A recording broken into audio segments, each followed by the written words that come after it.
संजय कुंभार तुमच्यासमोर विषय मांडते मोरपंतांच्या काव्यातील रससौंदर्य। नको धन नको मान नको मोत्यांचा हार, पांडुरंग छाया देई प्रेमाचा आधार।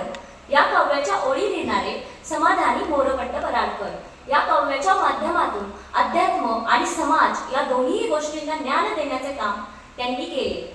ज्या काळामध्ये शब्द फक्त आणि फक्त बोलण्याचे माध्यम म्हणून वापरले जात होते, त्याच काळामध्ये यमक जुळून नवीन काव्य प्रकार मांडणारे मोरपंत। इथे फक्त यमकच जुळले जात नाही, तर जुळल्या जातात अध्यात्माच्या रेषा।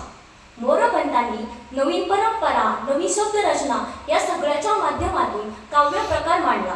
तो काव्य प्रकार त्यांनी जनतेसमोर मांडण्याचा खूप सुंदर प्रयत्न केलेला आपल्याला बघायला मिळतो।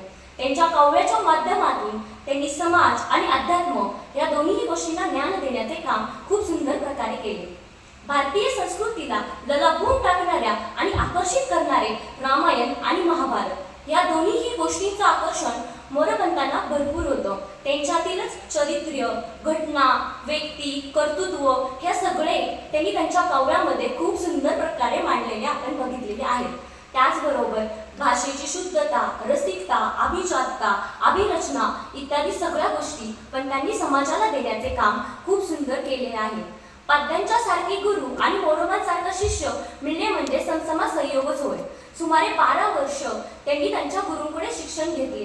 ग्रंथ प्रकार, महाकाव्य प्रकार इत्यादी सगळ्यांचे त्यांनी शिक्षण खूप सुंदर प्रकारे घेतलेले बघायला मिळतं। उत्तम भूमीत उत्तम बीज पेरल्यावरती उत्तम पीक तर येणारच। लेखन, वाचन, उच्चार ही शिक्षणाची 3 अंगे। ह्या तिन्ही अंगामध्ये मोरपंत अगदी परिपूर्ण असलेले आपण बघितलेले आहेत। त्याचबरोबर प्रास, यमक, उत्कर्ष, रूपक, अलंकार वेगवेगळे विशेषण त्यांच्या काव्यामध्ये विपुल प्रकारात भरलेले आहेत। त्याचबरोबर संस्कृतचा भरणा देखील मोरपंतांच्या काव्यामध्ये सुंदर प्रकारे मांडलेला आहे।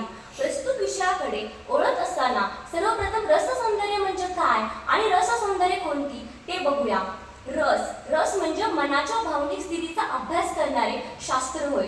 यामध्ये सादरीकरण असलेल्या कला प्रकारांचा समावेश केला जातो। नऊ रस म्हणजे 9 भावना, विद्भूत, वीर, अद्भुत, हास्य, शृंगार, करुण, वात्सल्य इत्यादी सगळे रस आपल्याला बघायला मिळतात। मोरपंतांच्या काव्यामध्ये पुढील प्रमाणे रस त्यांनी मांडलेले आहेत। वात्सल्य रस, पितास्तनाते क्षण मात्र राहणे, महादेव मातृमुखासी वाणी। या काव्यामध्ये मोरपंतांनी वात्सल्य रस खूप सुंदर प्रकारे मांडलेला आहे। त्यांना त्यांच्या व त्यांच्या भावाच्या मुलांबाळाविषयी फार प्रेम होते। त्यांनी त्यांची मुलं खूप सुंदर प्रकारे खेळवली। त्यांच्या या स्वभावामधून वात्सल्य रस खूप सुंदर प्रकारे ओतप्रोत भरलेला बघायला मिळतो। आर्य क्रतावलीतील खालील शोधावरून आपल्याला करुण रस उत्तम